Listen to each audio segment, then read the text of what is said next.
Futures और options में trade करने से पहले मुझे आपके बस 10 मिनट चाहिए आपको यह समझाने के लिए कि डेरिवेटिव्स कॉन्ट्रैक्ट होते क्या है, इससे फ्यूचर्स और ऑप्शंस के कॉन्ट्रैक्ट बनते कैसे हैं।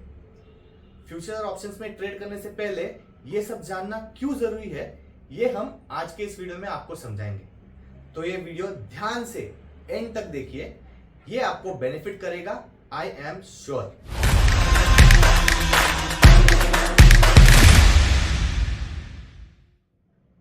अभी भी फ्यूचर और ऑप्शंस में ट्रेड करते वक्त लॉस हो रहा है। बिना डेरिवेटिव्स को समझे कैसे आप फ्यूचर्स और ऑप्शंस में ट्रेड कर सकते हो। जरूरी है कि डेरिवेटिव्स पहले जाने और फिर फ्यूचर्स और ऑप्शंस में ट्रेड करें। फ्यूचर्स और ऑप्शंस में ट्रेड करना बिना डेरिवेटिव्स को जाने ऐसा है जैसे बिना सीड के, बिना बीज के कोई पेड़ उगाना। तो आइए आज हम सीखते हैं फ्यूचर्स और ऑप्शंस में ट्रेड करने के लिए डेरिवेटिव्स को समझना क्यों इंपॉर्टेंट होता है। ये आगे जाके आपके लिए बहुत आसान हो जाएगा जब आप टेक्निकल समझेंगे फ्यूचर्स और ऑप्शंस ट्रेड करने के लिए। आइए समझते हैं पहले डेरिवेटिव्स क्या होता है। जैसे किसी एक चीज से अगर हम उसकी वैल्यू निकाल ले और उसके ऊपर एक कॉन्ट्रैक्ट बना ले और उस कॉन्ट्रैक्ट के ऊपर ही ट्रेड करें या इन्वेस्ट करें, उसे कहते हैं डेरिवेटिव्स। एक एग्जांपल लेते हैं, जैसे ये मनी प्लांट है। इसका अगर मैं एक टहनी कट कर लूं तो मैं इस इंडिविजुअल टहनी से एक अलग प्लांट बना सकता हूं। मतलब मैंने इस एक पेड़ में से एक टहनी निकाल ली और उसका एक प्लांट क्रिएट किया, तो मैंने इस प्लांट में से एक और प्लांट डिराइव कर लिया। इसका मतलब होता है एक डेरिवेटिव्स कॉन्ट्रैक्ट क्रिएट किया।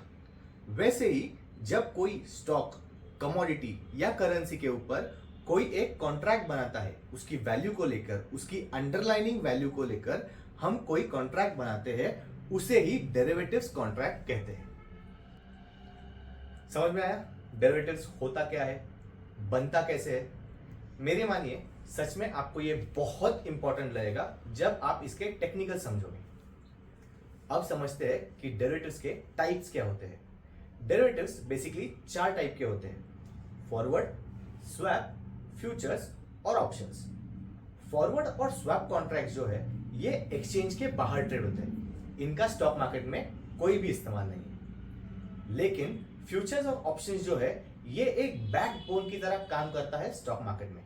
ये एक्सचेंज ट्रेड होते हैं और ये इन्वेस्टर्स को कई तरीके से हेल्प करते हैं अपनी पोजीशन सिक्योर करने के लिए या फिर नॉर्मली ट्रेड करके स्पेकुलेट करने के लिए। स्पेकुलेशन मतलब मार्केट ऊपर जाए या नीचे जाए, इन दोनों भी कंडीशंस को मैनेज करके प्रॉफिट्स बनाने के लिए आपको ये हेल्प करता है। समझ लिया डेरिवेटिव्स होता क्या है, उसके टाइप्स क्या होते हैं। बेसिक से बेसिक पहले समझिए, फिर हम टेक्निकल्स और एडवांस में जाएंगे अगले वीडियोस में। अब हम समझते हैं कि इसमें ट्रेड कैसे किया जाता है और इसके बेनिफिट्स कैसे होते हैं। इसके 2 बेसिक बेनिफिट्स है, स्पेकुलेशन और हेजिंग। पहले स्पेकुलेशन समझते हैं। अगर हम गोल्ड में ट्रेड कर रहे हो, कोई गोल्ड मर्चेंट है जो गोल्ड में ट्रेड कर रहा हो और उसे ये पता है कि आने वाले 3 महीनों में गोल्ड का जो प्राइस है वो 60,000 से गिरकर 58,000 होने वाला है, तो वो क्या करता है, वो पहले ही गोल्ड सेल कर देता है एट 60,000 रुपीज। जब 3 महीने बाद इसका रेट 58,000 पे आ जाएगा, वो फिर से बाय करेगा वहां पे।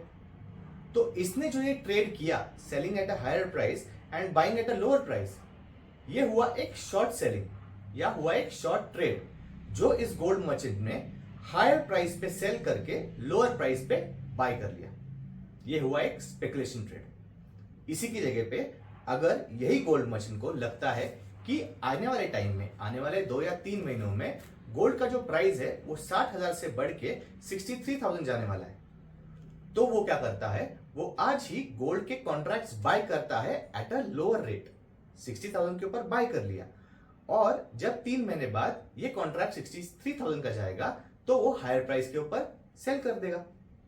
इसे कहते हैं एक लॉन्ग ट्रेड, जो लो पर बाय करके हाई के ऊपर सेल कर दिया।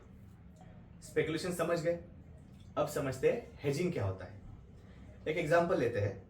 कोई एक इंडियन कंपनी है जो यूएस की कंपनी को सर्विसेज प्रोवाइड करती है। इस सर्विसेज के बदले उन्हें डॉलर में पेमेंट्स आती है। अब ये जो इंडियन कंपनी है, इन्हें लगता है कि आने वाले टाइम में यूएस डॉलर्स का रेट जो है वो गिरने वाला है। तो ये कंपनी क्या करती है, एक्सचेंज के ऊपर ऑलरेडी यूएस डॉलर्स सेल कर देती है। अब ये जो गिरने वाला प्राइस है, इससे बचने के लिए जो इन्होंने कॉन्ट्रैक्ट पे ट्रेड किया या ये कॉन्ट्रैक्ट सेल किया, इसे कहते हैं हेजिंग, जो उन्हें गिरती हुई प्राइस से बचने के लिए अपने आप को सेव कर लिया। इसे कहते हैं हेजिंग। ये जितना दिखता है उतना सिंपल नहीं है। इसमें ट्रेड करने के अपने फायदे होते हैं और वही फायदे कब नुकसान बन जाते हैं समझ में नहीं आता। जैसे कम से कम पैसे में ज्यादा से ज्यादा बड़ा ट्रेड लेना अगर किसी के लिए फायदा हो सकता है, वही किसी के लिए नुकसान हो सकता है, क्योंकि अगर वो एक्सपीरियंस ना हो तो उसे इतनी बड़ी पोजीशन मैनेज करने के लिए या ट्रेड करने के लिए मुश्किल हो सकती है। फ्यूचर्स में जब मूवमेंट आती है तो आपको छोटी से छोटी मूवमेंट अगर बड़े से बड़ा प्रॉफिट दे सकती है, तो वो बड़े से बड़ा लॉस भी दे सकती है। ये एक फ्यूचर्स ट्रेडर्स को समझना बहुत इंपॉर्टेंट है। और हमें ये जानना है कि margin requirement day to day बदलते रहती है। अगर आप लॉस में चल रहे हो तो आपको कॉन्ट्रैक्ट कैरी करने के लिए उतने मार्जिन का पेइंग करते रहना पड़ेगा।